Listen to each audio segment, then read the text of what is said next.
Vamos dar continuidade ao nosso culto e eu quero convidá-lo a abrir a palavra de Deus esta noite, lá no livro de Filipenses, no capítulo de número 4. Filipenses, capítulo de número 4, verso de número 1 ao verso de número 9.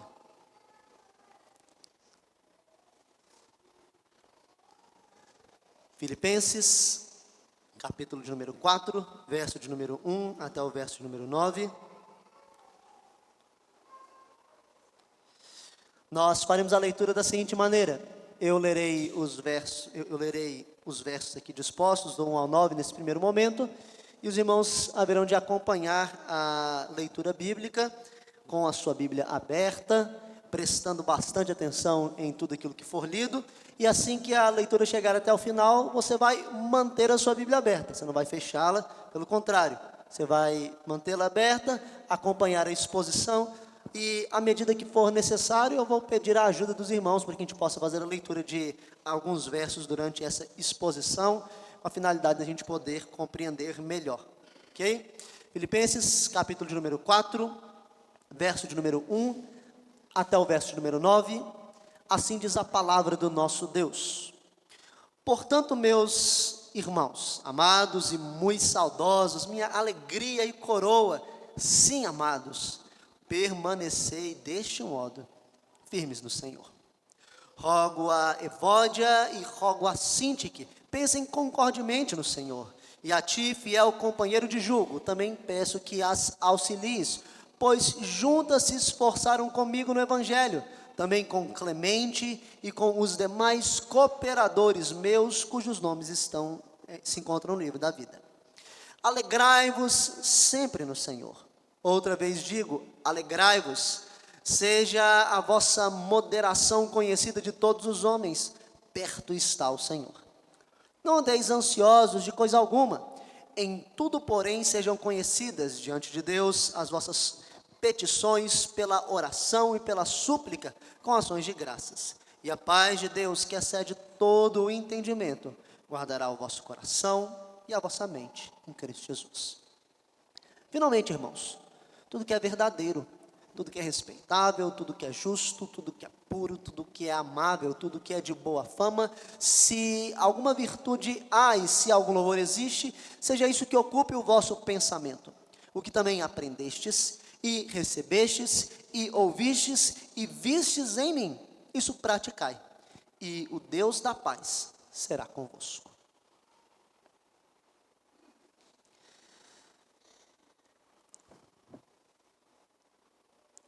Como uma igreja pode permanecer fiel no mundo que nós vivemos?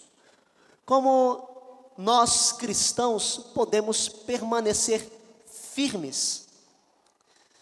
Certa vez um pregador americano muito conhecido, chamado Moody, fez uma excelente comparação.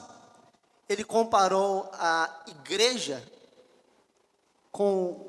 na sua presença no mundo, com uma canoa que está presente em uma lagoa. E a comparação dele é muito boa, por quê? Porque a canoa, ela tem sentido estando presente no mundo. Se você tira a canoa da lagoa e coloca na terra, nada mais é do que um trombolho ali a ser arrastado. Então ela tem o seu sentido, ela foi pensada, ela foi desenhada para que ela pudesse estar ativa no mundo. Então é natural, é comum, é certo, que a canoa esteja na lagoa. Agora, o que é incomum, é errado e dá muito problema, é quando a lagoa entra na canoa. Não precisa falar muito o que acontece, né? Há certamente muitos problemas a partir disso. Então, meus queridos, a igreja, ela foi pensada por Deus, ela foi estruturada, ela foi instituída por Deus para estar presente nesse mundo caído, para estar presente neste mundo cheio de desafios, cheio de problemas, cheio de dificuldades. Agora, a igreja, ela precisa permanecer firme, ela não pode afundar, e a despeito das lutas e das dificuldades que ela possa experimentar, ela precisa estar ali, e ela precisa lidar com essas lutas e com esses problemas sem ser contaminada pelas coisas que o mundo lança.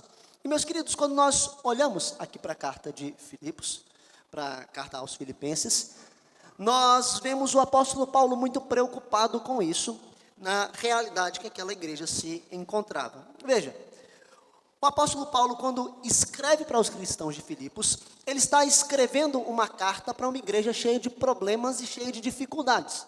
Essa igreja tinha brigas entre os irmãos, por exemplo, nós acabamos de ler um problema que havia entre duas irmãs, Evódia e Sinti, que daqui a pouco a gente vai olhar um pouquinho mais detalhadamente para isso.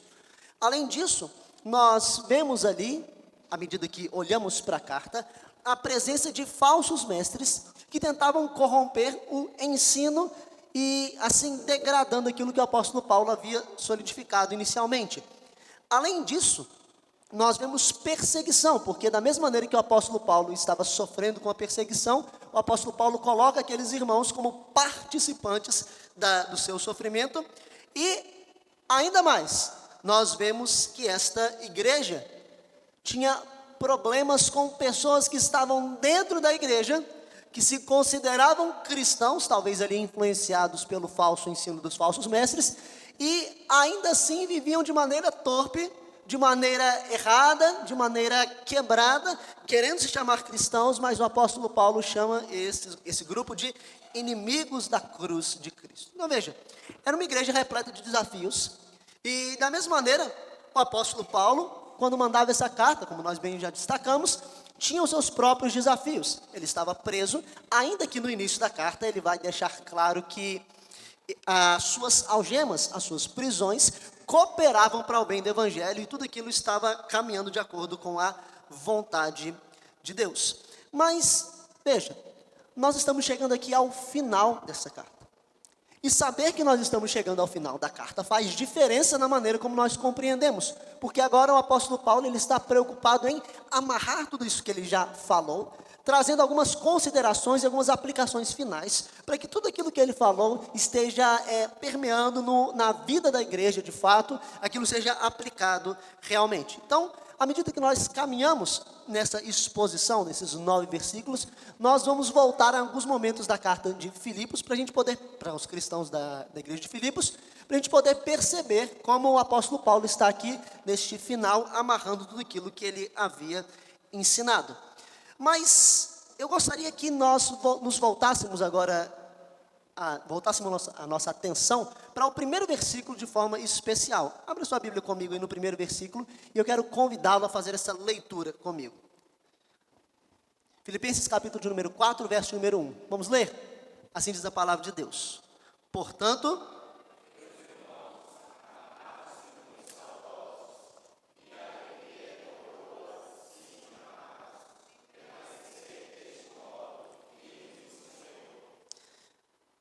você pode perceber que nos próprios termos da SBD, esse primeiro verso, ele está separado do restante que nós lemos.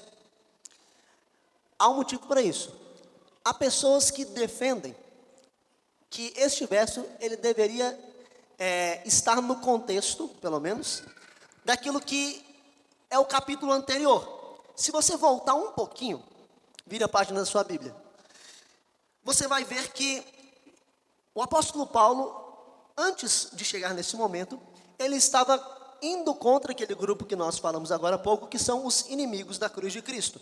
Então, depois dele falar das características desses inimigos da cruz de Cristo, ele chama a igreja a permanecer firme antes de trazer as suas considerações finais. É verdade que há aqui uma certa transição. Mas, quando nós olhamos para o primeiro versículo, e a despeito desse desafio aí presente de saber exatamente onde ele está firmado no seu contexto, há muita clareza para nós entendermos que o apóstolo Paulo está encerrando a sua carta com a ordem que ele espera que a igreja acate, com o direcionamento final. O apóstolo Paulo ele vai fazer aqui belas considerações, vai falar que esses irmãos são saudosos, vai falar que esses irmãos são a coroa do seu ministério, vai destacar que esses irmãos eram a alegria dele, Mas a ordem final, e a despeito de tudo isso que é muito importante, é permanecei deste modo firmes no Senhor.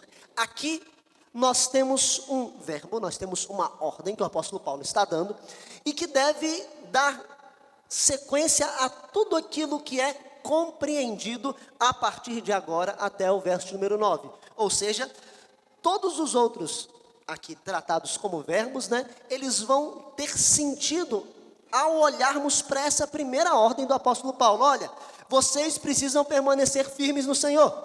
À luz de tudo aquilo que eu falei para vocês nessa carta, permaneçam firmes no Senhor. E aí ele vai começar a aplicar e a mostrar como esta igreja, de maneira muito clara, com os seus desafios e com as suas lutas, deveria então permanecer firme em Deus. Então, todos os demais verbos agora encontram sentido nessa primeira ordem. E é por isso que nós vamos estudar esse texto essa noite, respondendo a seguinte pergunta: o que é permanecer firme no Senhor? Como uma igreja, como um cristão, permanece firme no Senhor. E a primeira atitude que nós vemos quando olhamos para os versos 2 e 3 aqui, é que o apóstolo Paulo fala que o cristão deve estar unido à igreja, ou que a igreja deve ser unida. Esta é a primeira maneira que nós fazemos para poder permanecer firmes no nosso Senhor. E como nós destacamos, esta igreja tinha problema de unidade. Essa igreja estava com desentendimentos acontecendo entre elas. E um exemplo que esta igreja tinha de desunião era a desunião que havia entre Evódia e Síntique, duas irmãs preciosas, duas irmãs importantes, mas que estavam agora por algum motivo que nós não sabemos exatamente o qual, se desentendendo. Mas veja, lembre-se que eu falei, este texto, ele é um encerramento daquilo que o apóstolo Paulo já havia falado anteriormente. E se você for lá para o capítulo de número 2, você vai ver que o apóstolo Paulo tem um bom pedaço da carta tratando do tema da unidade. Capítulo 2, verso número 2, abre a sua Bíblia. A palavra de Deus vai dizer assim: completai a minha alegria, de modo que penseis a mesma coisa e tenhais o mesmo amor, sejais unidos de alma, tendo o mesmo sentimento. O apóstolo Paulo agora, depois de ter falado isso lá no capítulo número 2, vai se voltar para essas irmãs e vai dizer o seguinte: Evódia e Síntique, pensem o quê? Concordemente no Senhor. Pensar concordemente no Senhor tem a ver com aquilo que nós ouvimos, ter o mesmo sentimento, ter a mesma alma, o mesmo espírito. Veja, será que o apóstolo Paulo está chamando meramente essas irmãs à unidade, ou a sentar, conversar, resolver os seus problemas e falar bem assim: olha, pensem do mesmo jeito, cheguem a uma mesma ideia vocês duas? Veja, não é simplesmente isso que o apóstolo Paulo está falando. O apóstolo Paulo, ele está falando algo ainda mais impressionante, ainda mais importante, tanto para a vida daquelas irmãs, como para a vida da igreja, de fato. Eu lembro de, alguns anos atrás, ter visto um filme do Steven Spielberg. É um filme de 2001, então já tem bastante tempo. Eu vou falar do final dele, então talvez você não fique chateado. No final deste filme, o nome do filme é Inteligência Artificial. O menininho, o robozinho ali, o principal da trama, ele é congelado em um lago, e depois de muito tempo ele é descongelado, e toda a humanidade já sumiu. Só tem ali uns ETs meio esquisitos que vieram e descongelaram aquele robô. E esses ETs, eles pensam da mesma forma, porque eles funcionam como se fossem computadores biológicos, essas coisas meio de ideias de ficção científica meio avançadas aí, que eles vão se encostando e criando conexões, e todos eles pensam da mesma forma, eles dividem todas as informações e tudo mais. Será que é mais ou menos isso que o apóstolo Paulo está querendo da igreja? Olha, vocês têm que sentar, vocês têm que dividir as coisas, vocês têm que chegar a um denominador comum. É isso que eu espero da igreja de vocês, é isso que eu espero de Evódia e é isso que eu espero de Síntique. Não, o apóstolo Paulo não fala que elas meramente devem pensar de forma igual. Fala que elas devem pensar de forma concorde no Senhor. Falar que elas devem pensar no Senhor nos remete àquilo que nós vimos também no capítulo de número 2 do livro de Filipenses, verso número 5, onde ele diz assim: tende em vós o mesmo sentimento que houve também em Cristo Jesus. Cristo Jesus, que não julgou com usurpação o ser igual a Deus, antes se esvaziou, assumindo forma de servo, se entregando numa cruz. Meus queridos, a igreja de Deus não é chamada apenas a se juntar e a ter uma ideia comum de como ela vai ser igreja, e assim ela vai estar sendo fiel. Não! A igreja de Deus, ela pode ter o mesmo pensamento, mas se ela não estiver pensando no Senhor, ela vai estar errada. Só há um jeito de ser igreja: o jeito de Cristo. Só há um jeito de pensarmos de forma concorde no Senhor, da maneira como o nosso Senhor Jesus Cristo fez. Esse é o chamado do apóstolo Paulo para esta igreja. Eles deveriam fazer assim no Senhor. Mas veja, ele vai trazer mais uma observação para essa igreja. Ele vai dizer que essas irmãs deveriam ser ajudadas nesse processo. E ele vai se voltar ali para alguém que poderia ajudá-las nesta dificuldade, nessa labuta, nesse desentendimento que eles estavam tendo. Então ele fala que essas irmãs deveriam ter a ajuda de um fiel companheiro de jugo nesse processo. Nós não sabemos exatamente quem é este fiel companheiro de jugo. Algumas pessoas que estudam, alguns estudiosos desse texto, vão falar que aqui há uma referência a um nome que significava fiel companheiro de jugo, chamado Císigo, mas é apenas uma especulação em cima da maneira como o texto está montado. Talvez seja o pastor, o líder daquela igreja, que não é aqui diretamente mencionado, ou alguém sábio daquela igreja, que conhecia aquela situação, que poderia ajudar aquelas irmãs. Fato é que havia ali uma lógica de autoridade que o apóstolo Paulo estava chancelando, e que esta autoridade da igreja deveria ali ajudar aquelas irmãs a resolverem aqueles problemas. E isso deveria acontecer desse jeito. Por quê? Porque, meus queridos, elas não eram igrejas sozinhas, e elas não eram autoridades sobre si. Elas precisavam de ajuda em determinado momento, como nós vamos ver na palavra de Deus, lá em Mateus, quando um cristão não consegue resolver problema com o outro, ele deve então chamar 2 ou 3 testemunhas ali, pessoas sábias, capazes, para poder fazer o quê? Ajudá-la na compreensão, no desentendimento daquele problema. Então, a chamado do apóstolo Paulo é para que isso fosse aplicado de alguma forma, com pessoas sábias que pudessem ajudar, tendo em vista, meus queridos, que essas 2 irmãs não eram simplesmente pessoas que eram de pouca importância para o apóstolo Paulo. Não, ele vai destacar com muito amor. Lembra? Ele falou que essa igreja era a alegria, era a coroa dele. Ele não estava lidando aqui de forma impassível com as pessoas, de forma distante, julgando um problema que ele não estivesse de alguma maneira se relacionando com aquilo. Ele fala: não, essas irmãs são preciosas. Essas irmãs me ajudaram no ministério com Clemente e com tantos outros irmãos. Veja, meus queridos, o apóstolo Paulo aqui está indo para essa igreja e demonstrando e chancelando aquilo que nós destacamos aqui, que ninguém é igreja sozinho. E veja, o pensamento pagão daquela época era a ideia de que vinha da ideia de que a espiritualidade ela deveria ser experimentada de forma solitária. Havia ali a questão dos templos, nós não estamos negando isso, mas a compreensão que circulava é que espiritualidade era coisa pessoal, e cada um se desenvolvia. E veja, da mesma maneira que essa chamada do apóstolo Paulo era contracultural para aqueles dias, cada vez mais nós vemos que essa chamada do apóstolo Paulo para que uma igreja firme e fiel permaneça unida, esteja em ajuntamento, é contracultural para os nossos dias. Cada vez mais, e eu creio que a maioria dos irmãos aqui lida no seu ambiente de trabalho, lida no seu ambiente do prédio, com os vizinhos, às vezes com familiares, cada vez mais com a compreensão que é difundida nos nossos dias de que a espiritualidade, ela deve ser experimentada de forma pessoal. Faz parte desse paganismo que de alguma forma volta para os nossos dias.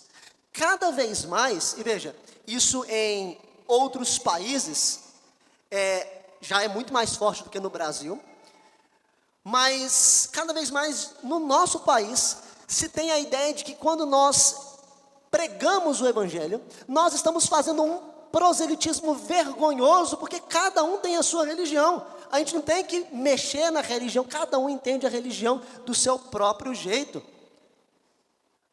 Certa vez um jovem conhecido, ele estava no Canadá, e ele morava ali há pouco tempo, estava estudando. Então ele conheceu uma pessoa, foi ficando amigo dessa pessoa, ele era um descrente, e certa vez ele começou a dividir a sua fé com essa pessoa. E aquele amigo que ele estava fazendo, imediatamente rechaçou aquela tentativa e falou assim: não, isso é um desrespeito que você está fazendo comigo. Você não pode se achegar a mim dessa forma, você não pode tentar falar da sua fé, porque você está se colocando em superioridade em relação a mim. Veja, cada dia mais isso vai chegar no nosso país, se é que já não tem chegado de forma avassaladora.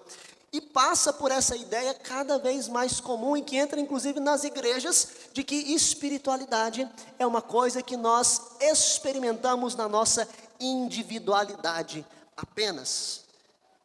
Não é isso que nós temos visto nos nossos dias, com esse movimento crescente dos desigrejados? Pessoas que se dizem cristãs, por vezes se dizem evangélicas, mas que afirmam ser igreja sozinho. De vez em quando eles experimentam uma comunidade com outros desigrejados ali, um dá ceia para o outro, um tenta ajudar o outro na caminhada, mas veja, eles experimentam a vida cristã sozinhos, como se isso fosse possível. Meus queridos, nenhum de nós é igreja sozinho, nenhum de nós. Quando nós estamos aqui unidos, como povo de Deus, nós estamos aqui unidos por causa dos nossos irmãos. É certo que o culto é teocêntrico. É certo que nós estamos juntos aqui para adorar a Deus. Mas você está aqui por quê?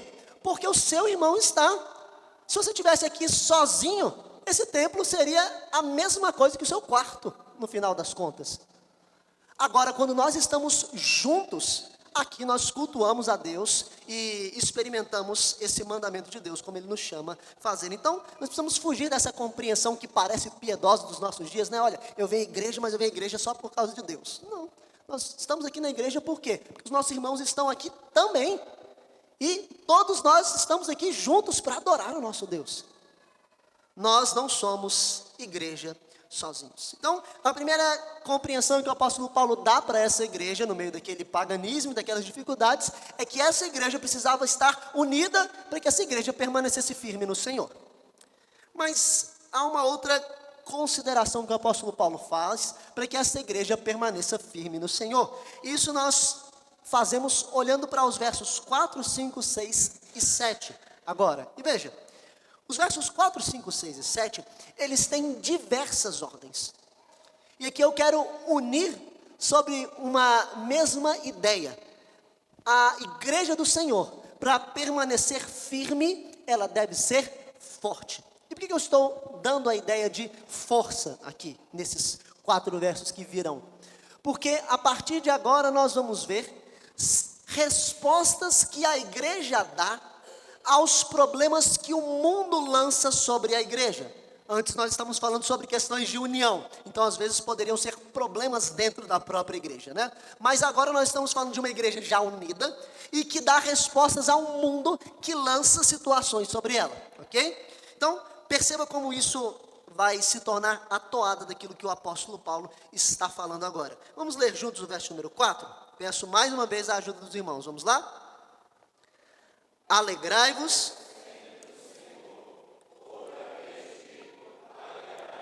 O 5 também, vamos lá? Seja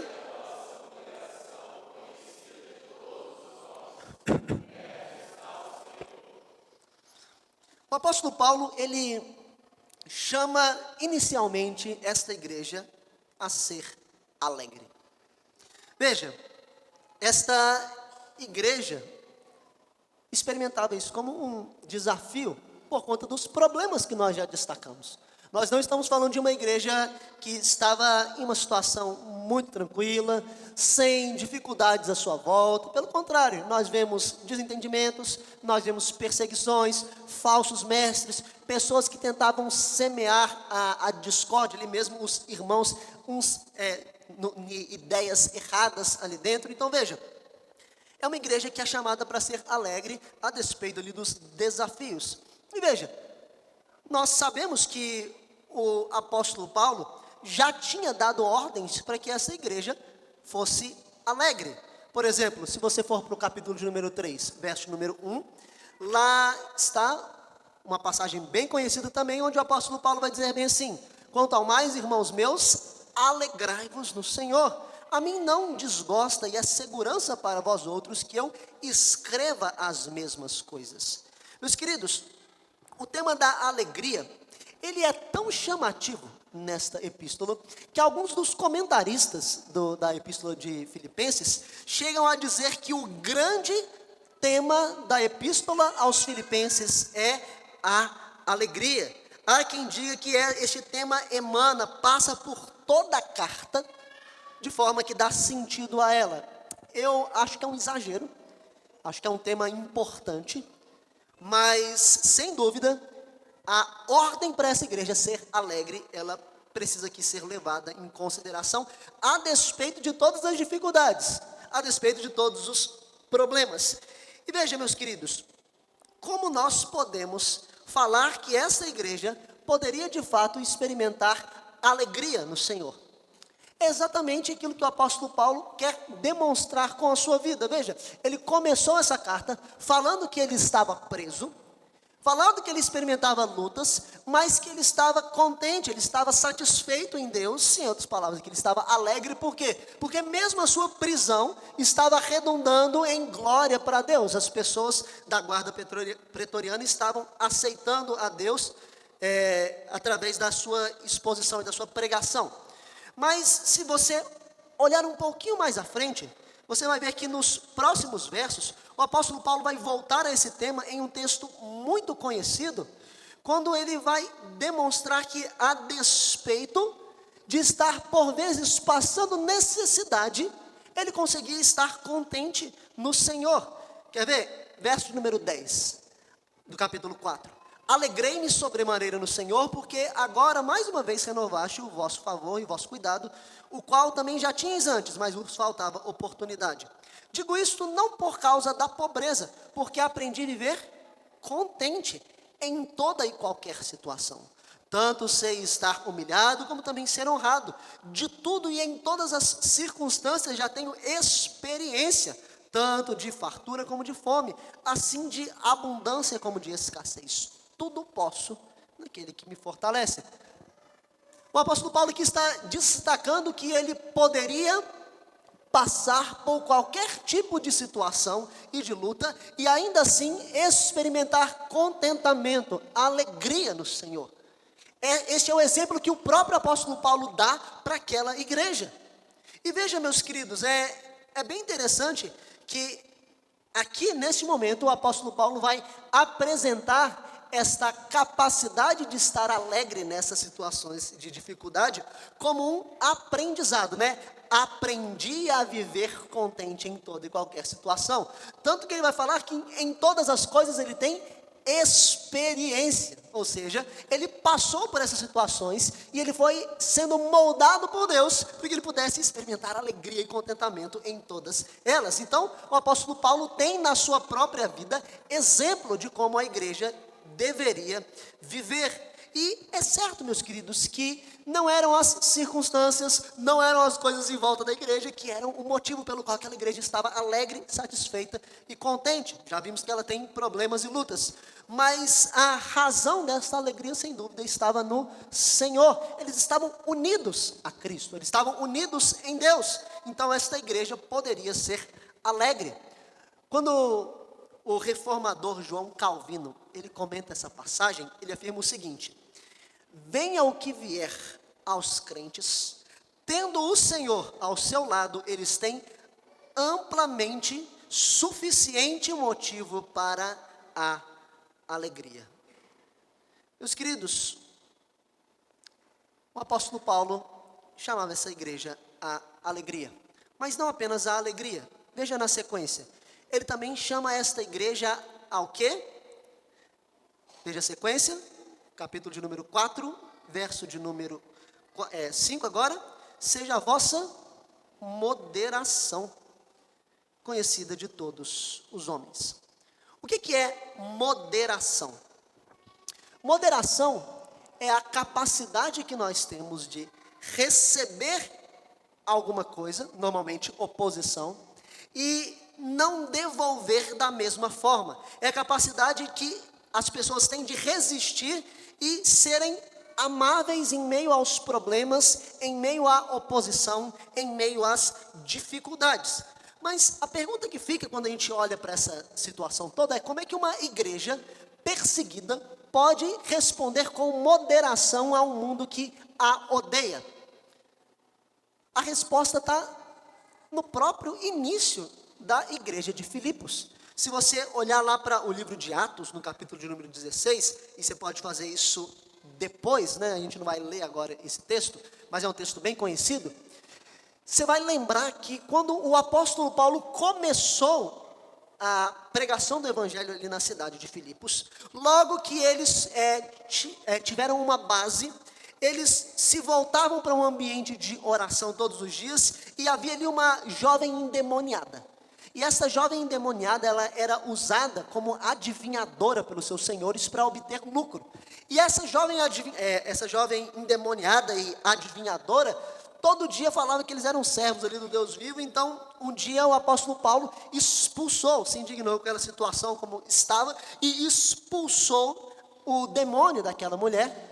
E então os donos daquela mulher, quando viram aquela situação, viram que a fonte de lucro deles estava frustrada, se voltaram para os juízes daquela cidade e falam assim: olha, esses homens pregam um evangelho que nós como romanos não podemos ter. Eles estão falando de coisas que vão contra a nossa própria capacidade de cultura. Então essas pessoas, Paulo e Silas são presos por essas pessoas, fustigados com vara, e quando dá meia-noite, eles estão presos ali, atados ainda às correntes e louvando a Deus. Em meio a tudo isso, acontece um terremoto. E como se não fosse maravilhoso demais esses homens já estarem louvando a Deus depois de tudo aquilo, o que acontece? As cadeias, as portas se abrem e nenhum preso foge. Mas, sem saber, o carcereiro, ele acorda, vendo aquela situação, parte para tirar a sua própria vida. E o que acontece? O apóstolo Paulo, junto com Silas, fala para aquele homem: olha, não faça isso. Nós estamos todos aqui, ninguém fugiu. Então aquele homem pega ali a sua lamparina, ele entra, vê que todos ali estão presentes e ele se joga. É isso que o texto de Atos 16 diz. Ele se lança aos pés de Paulo e Silas e pergunta: senhores, como eu posso fazer para ser salvo? E a resposta, é: crê no Senhor Jesus e será salvo tu e a tua casa. Meus queridos, veja se este não é um grande exemplo de moderação. Paulo e Silas foram de todas as maneiras fustigados, acorrentados, passaram por uma situação que não era uma situação possível para um cidadão romano passar. Eles não deveriam ter passado por aquilo, mas ainda assim eles estavam prontos a responder da maneira que Deus exigia deles, abrindo mão da sua própria segurança por vezes, de um desejo de vingança ou de qualquer outra coisa. Eles respondiam com moderação. E por que eles podiam responder dessa forma? O texto está dizendo aí: perto está o Senhor. Quando fala perto está o Senhor, aqui não está falando sobre a proximidade da vinda do Senhor, ainda que a gente saiba que, em termos de quem Deus é, como Pedro vai dizer, o tempo para Deus, ele não está nem demorando, nem está rápido, está no tempo adequado. a nossa compreensão de tempo ali não é o que está em questão aqui nesse momento, mas fala da proximidade do Senhor para com os seus servos. Deus está próximo de nós, Deus está cuidando de nós, Deus está nos assistindo, então nós podemos ser alegres, nós podemos ser moderados, e mais, aquilo que ele vai ver na sequência, ou que ele vai dizer na sequência, nós não precisamos ser ansiosos. Olha para o próximo verso. Próximo verso, o apóstolo Paulo ele vai dizer: não andeis ansiosos. Perceba aqui uma diferença. Normalmente, o apóstolo Paulo até aqui tem dito de forma afirmativa: alegrai-vos, sejam moderados. Agora ele muda a forma como ele está dizendo as coisas. Ele diz: não andeis ansiosos. E a compreensão é que quando o apóstolo Paulo aqui muda essa forma de dizer as coisas, o que ele está querendo mostrar para nós é que aquela igreja já sofria com esse problema. Que a ansiedade já era uma luta dos cristãos da cidade de Filipos. Que esse era um desafio para aqueles cristãos que, veja, tinham problemas, tinham lutas, tinham dificuldades, tinham perseguições, tinham falsos mestres, tinham desentendimentos, tudo aquilo que nós já falamos no contexto aqui. Essa igreja ainda assim não deveria ser ansiosa, mas parece propor o texto para nós que eles já sofriam com este problema. E o apóstolo Paulo aqui vai mostrar para nós então que a ansiedade não é só um problema do nosso século, né? Às vezes a gente tem a tendência de achar isso. Olha, agora que começou a existir pessoas nas ciências falando sobre a maneira como funciona o cérebro humano, falando sobre como funciona as taxas de hormônios, essas coisas, agora existe o problema da ansiedade. E veja, as Sagradas Escrituras mostram para nós que, de fato, esse problema sempre existiu e estava presente nesta igreja.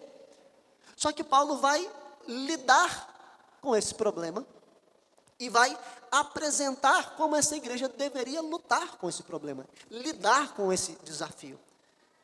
Ele vai dizer: olha, vocês não vão andar ansiosos de coisa alguma. Eu gosto muito de uma definição do reverendo Kevin DeYoung, quando ele diz que a ansiedade é a nossa tentativa de estar no futuro, se esquecendo que nós não estamos lá, mas tirando Deus do futuro, se esquecendo também que só Deus está lá. Entende a inversão que nós fazemos? O futuro não nos pertence, pertence a Deus. Mas o que nós fazemos? Nós tiramos Deus como se Ele não fosse mais providente no futuro e colocamos apenas a nós mesmos lá, esquecendo de Deus e nos esquecendo que nós não estamos lá. Então o apóstolo Paulo vai se voltar para essa igreja e vai dizer: olha, existe uma maneira de nós lidarmos com essas lutas para a ansiedade, essa tentativa de nós estarmos lá no futuro tentando resolver todas as coisas em meio aos problemas e dificuldades que nós temos. Troque isso por oração, por petição, por súplica, por ações de graças diante de Deus. A oração é um instrumento escolhido pelo Senhor para que nós apresentemos diante de Deus, para que nós nos apresentemos diante de Deus, para que nós derramemos o nosso coração diante do nosso Senhor, para que nós busquemos o nosso Deus, sabedores de que Ele vai nos moldar, que Ele vai nos ajudar, que Ele vai nos instruir. E essa que é a promessa que Deus dá aqui através do apóstolo Paulo. Olha, se nós trocarmos a nossa ansiedade por oração, por súplicas, por ações de graças, a paz de Deus, que excede todo o entendimento, vai guardar o nosso coração e a nossa mente em Cristo Jesus. Quando ele diz isso, ele está querendo dizer que nós vamos estar guardados por completo. Nós estaremos guardados tanto daquelas lutas e daquelas questões físicas que nós podemos imaginar que seriam muito difíceis para nós, e principalmente as questões espirituais, que são as mais perigosas. Nós seremos guardados por Deus de, em meio às lutas, às dificuldades, os sofrimentos, de retrocedermos. Nós seremos guardados por Deus de tudo aquilo que possa chegar da parte do mundo até nós. Meus queridos, sem dúvida, tudo que nós estamos destacando aqui são lutas presentes no nosso dia. presentes na nossa época. Nós temos dificuldade de, por vezes, experimentar alegria quando passamos por lutas. É muito mais fácil nós ficarmos presos no nosso próprio problema, ensimesmados. É muito mais fácil nós olharmos para situações e perdemos a capacidade de termos contentamento em Deus. Na verdade, contentamento nos nossos dias é quase tratado como uma espécie de mal. Uma pessoa que está satisfeita com a situação que está presente, às vezes uma situação difícil, eu me disse, não, você tem que sair disso. Não, você tem que fazer tudo para poder largar isso. Não, você não pode estar satisfeito na posição que você está. Não, você não pode estar alegre, você tem que sempre querer mais. Meus queridos, isso é algo que vem dos tempos do apóstolo Paulo, mas nos nossos dias cada vez mais está sendo chamado para nós. É quase um pecado nós falarmos de moderação. Nos nossos dias a resposta é sempre a altura daquilo que fazem para nós. Nós sempre estamos cheios em nosso ego e fazemos o quê? Tentamos passar por cima das pessoas, ou no mínimo, responder aquilo que as pessoas fizeram para nós com a mesma moeda, com a mesma opressão, indo contra a própria palavra do nosso Senhor Jesus Cristo, né? Que nós não devemos fazer dessa forma. Meus queridos, são desafios presentes na nossa vida. Todos nós lidamos com isso diariamente, sem falar daquilo que nós destacamos aqui agora há pouco, da ansiedade, dito por muitos como o mal do nosso século. Nós temos um desafio presente na nossa vida para sermos uma igreja forte, mas nós precisamos aprender a responder com alegria, com moderação e não estando ansiosos a tudo aquilo que o mundo lança sobre nós, a tudo aquilo que o mundo tenta despejar sobre a igreja. Quando a igreja está debaixo de Deus, confiando no seu Senhor, ela pode verdadeiramente ser forte. E por fim, o apóstolo Paulo vai dar uma dupla ordem aqui, em 2 versículos que nós vamos ver, mas que resume a aspectos de santidade. A igreja ela deve ser santa. Santa tanto naquilo que ela pensa, como na maneira como ela vive. A igreja ela deve estar unida, a igreja ela deve ser forte, não por si mesma, né? Respondendo de acordo com aquilo que Deus chama a fazer. E a igreja também deve ser santa, ela deve ser correta. Vamos ler os versos 8 e 9? Vamos lá? Peço a ajuda dos irmãos. Finalmente,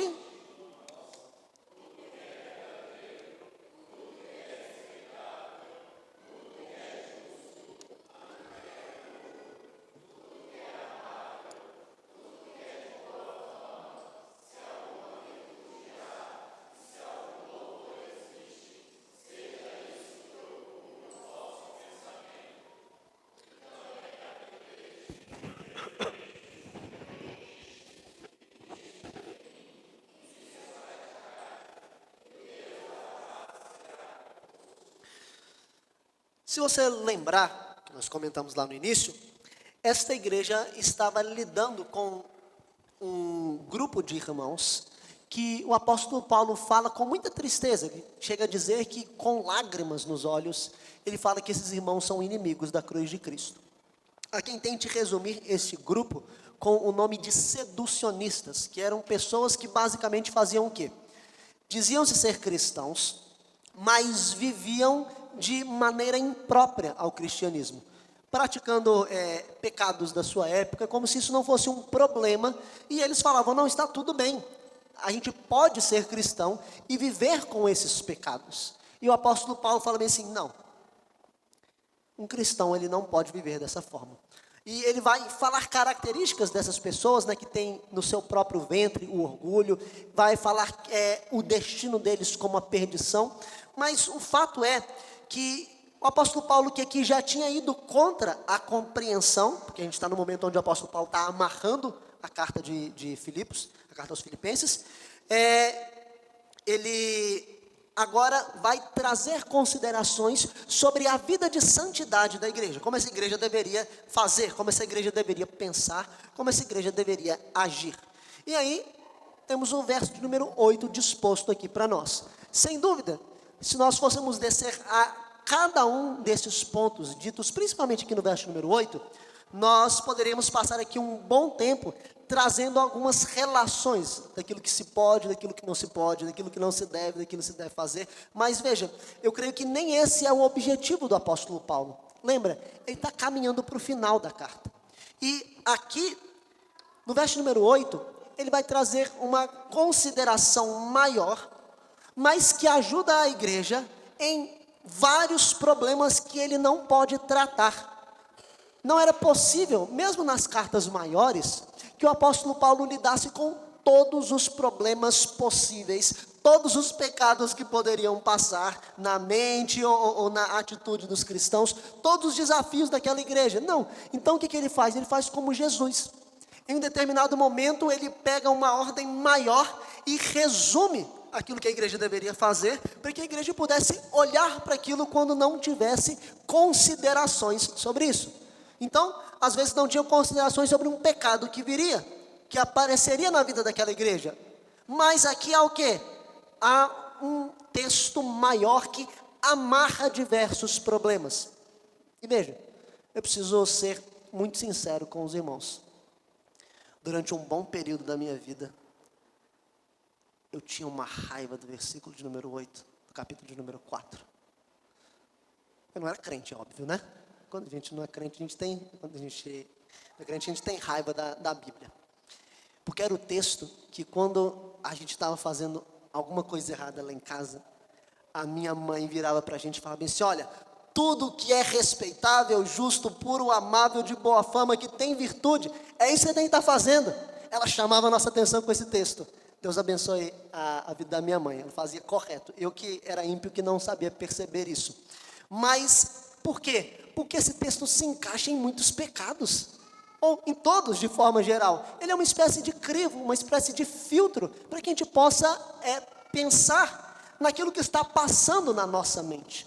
Para que a gente possa raciocinar à luz daquilo que está à nossa volta, e então tirar aquilo que está tentando vir à nossa mente, como normalmente se tem naquela figura conhecida, né? Nós não podemos impedir que o pássaro voe, né, sobre a nossa cabeça, mas a gente pode impedir que ele faça ninho. Então, quando as coisas elas estão se aproximando da nossa cabeça, nós devemos passar esse crivo e pensar realmente se tem boa fama, se tem virtude, se louva a Deus, se está dentro daquilo que nós estamos aqui dizendo. E veja, se nós formos muito sinceros com esse texto, sem dúvida, muitas das coisas que nos rodeiam não passariam por esse crivo. Muitas das coisas que o mundo diz que são boas, que são aceitáveis, que são divertidas, não chegariam nem perto. Não passariam nem pelos primeiros pontos aqui. Não deveriam estar ocupando a mente dos filhos de Deus. E o grande problema é que cada vez mais nós aceitamos os termos do mundo daquilo que é bom. Aquilo que está nos streamings, aquilo que passa nas séries, aquilo que passa nos filmes, aquilo que as pessoas conversam, aquilo que as pessoas têm por divertido e por legal, cada vez mais ocupam a nossa mente, e cada vez mais as coisas de Deus, que nós deveríamos ter prazer, são afastadas de nós, e nós vamos distorcendo, e passamos a entender as coisas de Deus como coisas tediosas, coisas chatas, e nos ocupamos de coisas diversas que o mundo diz que são boas. Veja, vamos trazer esse filtro para nós, vamos aplicá-lo de fato. Eu não sei o que passa na sua mente, eu não sei o que está rodeando, quais são os assuntos, mas eu sei que você pode usar o verso número 8 do capítulo número 4 de Filipenses para poder ser direcionado, independente daquilo que está à sua volta, porque ele nos ajuda a amarrar, a filtrar essas impurezas. Mas mais do que isso, o apóstolo Paulo ele vai dar um passo a mais nessa caminhada. Quando nós olhamos para o verso número 9, mais do que aquilo que a igreja deveria pensar, ele vai falar sobre a maneira como essa igreja vive. E aqui há sempre algo que precisa chamar a nossa atenção. Muitas vezes nós nos esquecemos que ideias erradas, ideias torpes, desaguam em práticas torpes. É sempre isso que nós vemos acontecendo. Às vezes não é de forma imediata, mas vai acontecer. Toda vez que nós olhamos, por exemplo, para a história da igreja, quando se afastou o crivo das Sagradas Escrituras, como por exemplo no liberalismo teológico, as pessoas falam assim, não, essa pessoa, ela não liga para a palavra de Deus, não tem ela em alta conta, mas ela está ali, ainda como um cristão, seguindo. Aquilo que acontece em seguida é o quê? Se a Bíblia ela não é mais palavra de Deus, começam a vir todos os tipos de problemas morais sobre a igreja. Por quê? Porque a ideia errada corrompe a boa prática. As coisas elas estão necessariamente ligadas. Nós não fazemos as coisas da maneira correta se nós não compreendemos as coisas da maneira correta. Então o apóstolo Paulo ele está unindo essas duas coisas que não podem ser dissociadas. Então ele está dizendo bem assim, olha, pense de forma adequada. E isso necessariamente agora vai trazer, ou precisa estar acompanhado de uma prática correta. E mais uma vez, como nós estamos caminhando aqui, talvez para o momento que o apóstolo Paulo está amarrando todas as coisas nessa carta, ele vai fazer da mesma forma quanto ao pensamento, ele vai fazer na ação. E ele vai dizer bem assim, olha, você quer saber como você vai agir? Você quer saber como você vai viver, como você vai responder às situações? Aquilo que eu não estou dizendo aqui, nessa carta, de forma imediata, ele vai dizer, o que vocês também aprenderam, o que vocês receberam, o que vocês ouviram e o que vocês viram em mim, vocês vão praticar. Veja que coisa interessante que o apóstolo Paulo está fazendo. Agora, ele está dando um filtro para a maneira como a igreja deve viver. Ele está falando assim, olha, vocês estão com dúvida da forma como vocês devem agir como igreja, então olhem para a maneira como eu vivi aí, entre vocês, além daquilo que eu ensinei, e vivam dessa forma. Parece um pouco arrogante, mas quando nós olhamos para o texto, nós sabemos que o apóstolo Paulo, ele fazia isso porque ele era um imitador de Cristo, né? Ainda que de forma direta ele não vá dizer aqui, mas ele faz isso em outras referências. Se você olhar, por exemplo, para o capítulo de número 3, verso número 17, é uma outra vez que o apóstolo Paulo chamou esses cristãos a serem seus imitadores. Ele diz bem assim, irmãos, sede imitadores meus, e observai os que andam segundo o modelo que tendes em nós. Não é a mesma coisa que ele está dizendo, em outras palavras ali do capítulo 4, verso número 9? Aqui ele está falando assim, olha, sejam meus imitadores, ou imitem também aqueles que têm o mesmo modelo que nós temos. Sem dúvida que ele está falando sobre pessoas que vivem de acordo com o cristianismo, até porque ele vai, na sequência, como nós já vimos, se opor ali aos inimigos da cruz de Cristo. O fato é que o apóstolo Paulo, ele seguia aquilo que Deus queria, de forma que ele poderia se colocar como exemplo para aquele povo, ainda que ele não fosse perfeito, meus queridos, nós temos a plena certeza disso. Mas esse é um desafio para nós, especialmente, aqui eu falo para os líderes da igreja.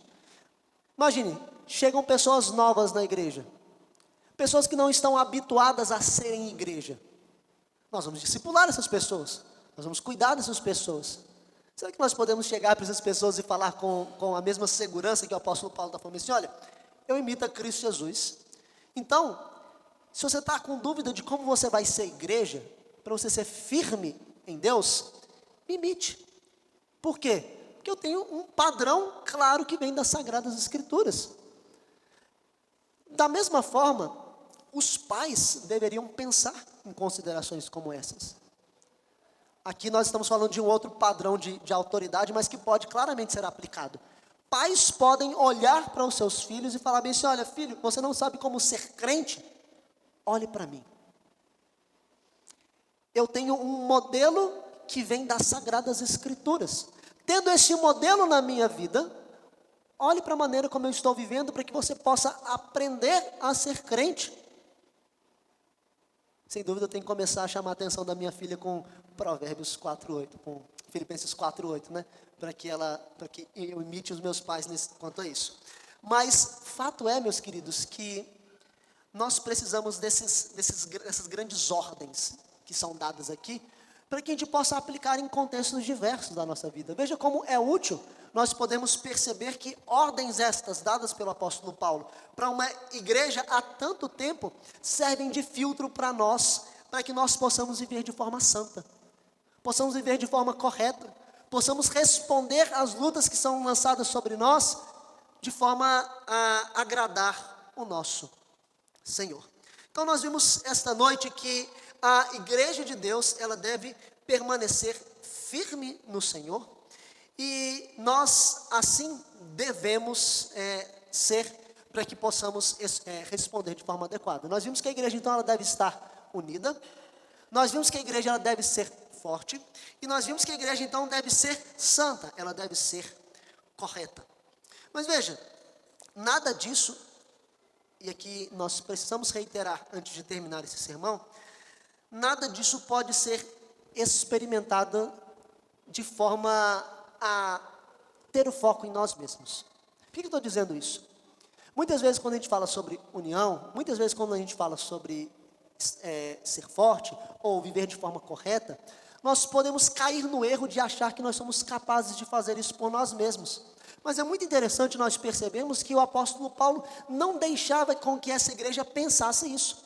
A todo momento, e nós destacamos isso aqui durante a exposição, o apóstolo Paulo está dizendo: olha, pensem concordemente no Senhor, alegrai-vos no Senhor, Deus está perto, vocês podem ser moderados, depositem a sua ansiedade aos pés do Senhor, filtrem naquilo que Deus, nas leis de Deus, sempre o nosso padrão de santidade, sempre o nosso padrão de vida, sempre aquilo que nos une, que nos capacita a viver dessa forma, está moldado, está amarrado no Senhor.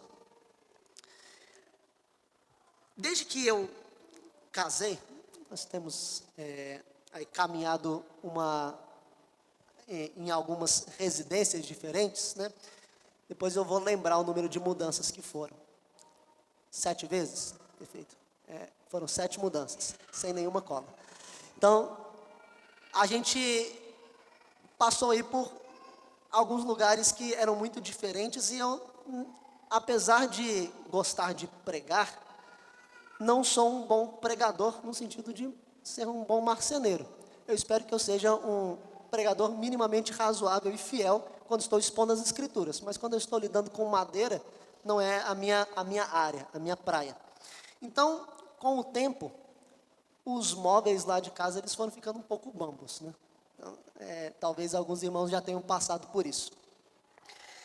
Mas alguma coisa eu aprendi. E o meu principal aprendizado foi quando eu estava montando o armário. O armário do quarto, ele era sempre o mais difícil. Mas eu aprendi uma coisa. A gente montava aquela estrutura toda no chão, e mesmo que você passasse toda aquela estrutura, colocasse todos os parafusos e levantasse, o armário ele ficava totalmente bambo. Ele não ficava firme.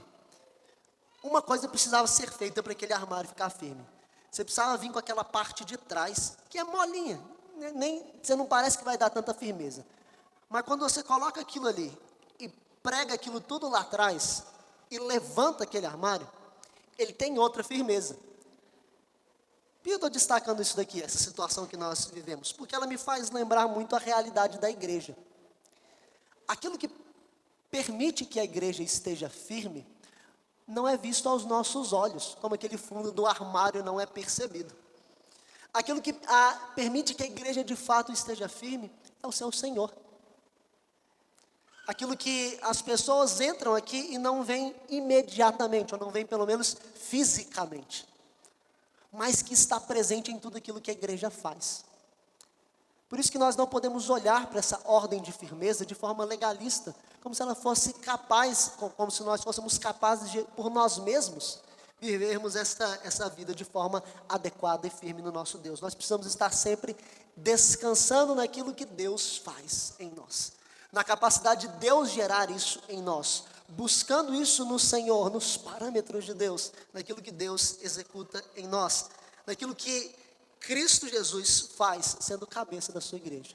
Meus queridos, a nossa firmeza só pode estar presente naquele que morreu por nós, naquele que se entregou por nós, na pessoa de Cristo Jesus, não na nossa própria capacidade.